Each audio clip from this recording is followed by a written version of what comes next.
प्रिय छात्र अहमपि त्वं दशम षष्ठ पाठ पठामि तस्य नाम काष्ठखंड। तो आओ चलो देखते हैं षष्ठ पाठ।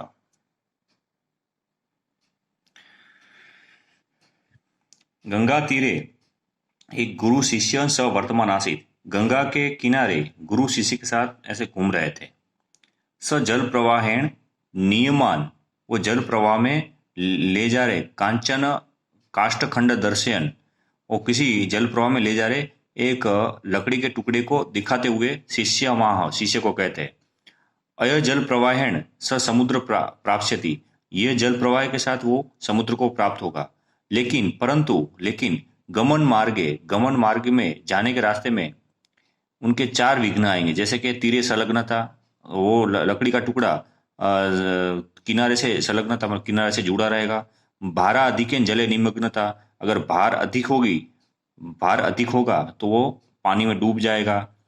आवर्त पातपा, और वो गोल गोल घूमता रहेगा। नदी जल वियोग चेती, और नदी से पानी से अलग हो जाएगा। चत्वारो विघ्ना न भवेयु तदा, ये चार प्रकार के विघ्नों वो आएंगे तब। गुरु रगरे उपदिशति शिष्यम, गुरु तब उपदेश देते शिष्य को। वयम सर्वे मानवापि काष्ठखंड इव, हम सब मनुष्य भी लकड़ी के टुकड़े की तरह है। अस्माकम जीवने नदी, हमारे जीवन एक नदी है। परिवार प्रवाह रूपम, और परिवार प्रवाह रूप है। तत्र स्नेह रूपी जलम बहती, और उसमें स्नेह रूपी जल बहता है। स्वकीय परिवार जीवन जीवंत, अगर हम अपने परिवार में रहकर ही जिंदगी जिए तो काष्ठ रूपा वयम सुखपूर्ण संसार रूपम समुद्र अवश्य प्राप्तुम शक्नु यदि चत्वारो विघ्न न भवतु। यदि हम हमारे परिवार में रहकर जिंदगी जिए तो लकड़ी के टुकड़े की तरह हम सुखरूप संसार को, समुद्र को अवश्य प्राप्त कर सकते हैं। मतलब असुखरूप संसार को अवश्य प्राप्त कर सकते हैं यदि चत्वारो विघ्न न भवतु, ये चार तरह के जो विघ्न बताए वो न हो तो। जीवन कीदृशा विघ्न भवती थी, जीवन में कैसे विघ्न आते हैं। शिष्य अपृच्छ, शिष्य पूछता है। गुरु समुपादिशते, गुरु उपदेश देता है।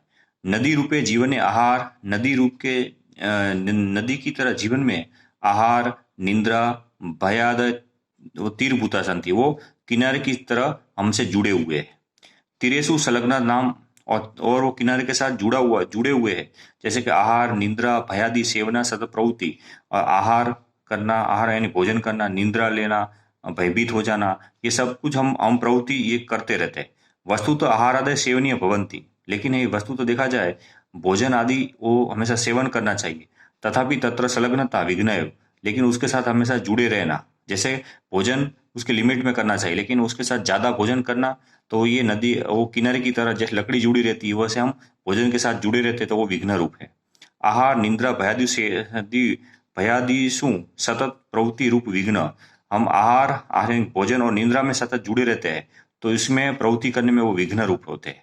क्योंकि ज्यादा भोजन करना, ज्यादा नींद करना तो वो विघ्न रूप है।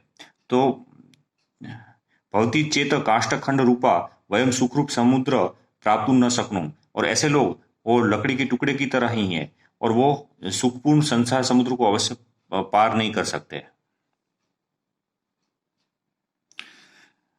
सामाजिक व्यवहार भारूप भवती, सामाजिक व्यवहार वो भारूप होता है।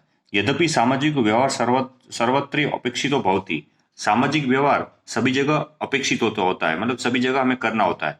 परंतु यह न शक्ति अतिक्रम में न भवेत, लेकिन हमने शक्ति से ज्यादा सामाजिक व्यवहार नहीं करना होता है।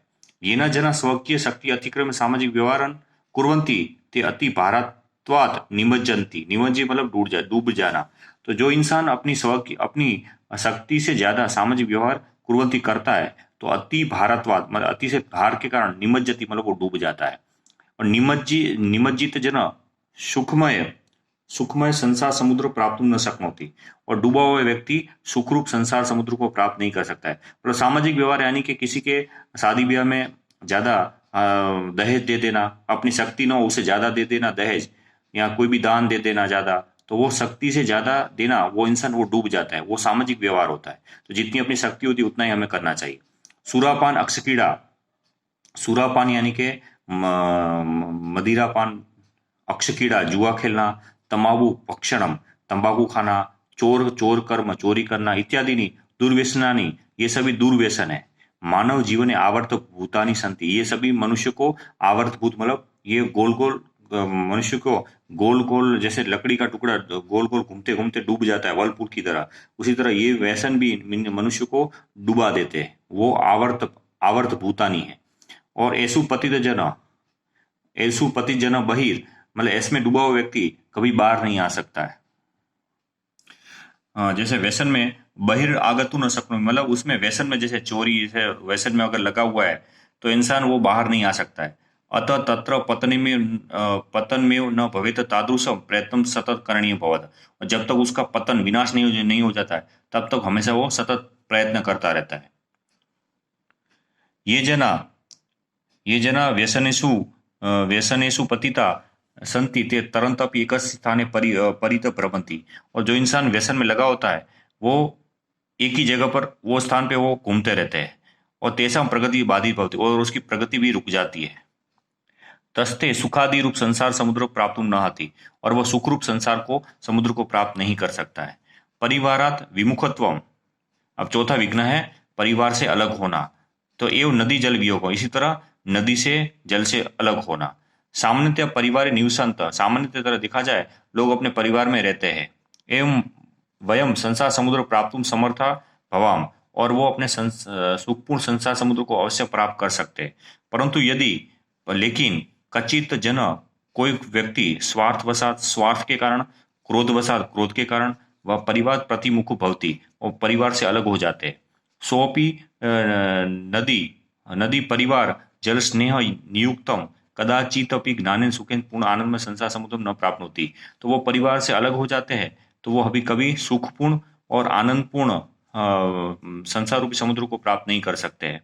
चतुर्भ्य विघ्नेभ्य रक्षिता जना, और ये 4 तरह के विघ्नों की हमें रक्षा करनी चाहिए।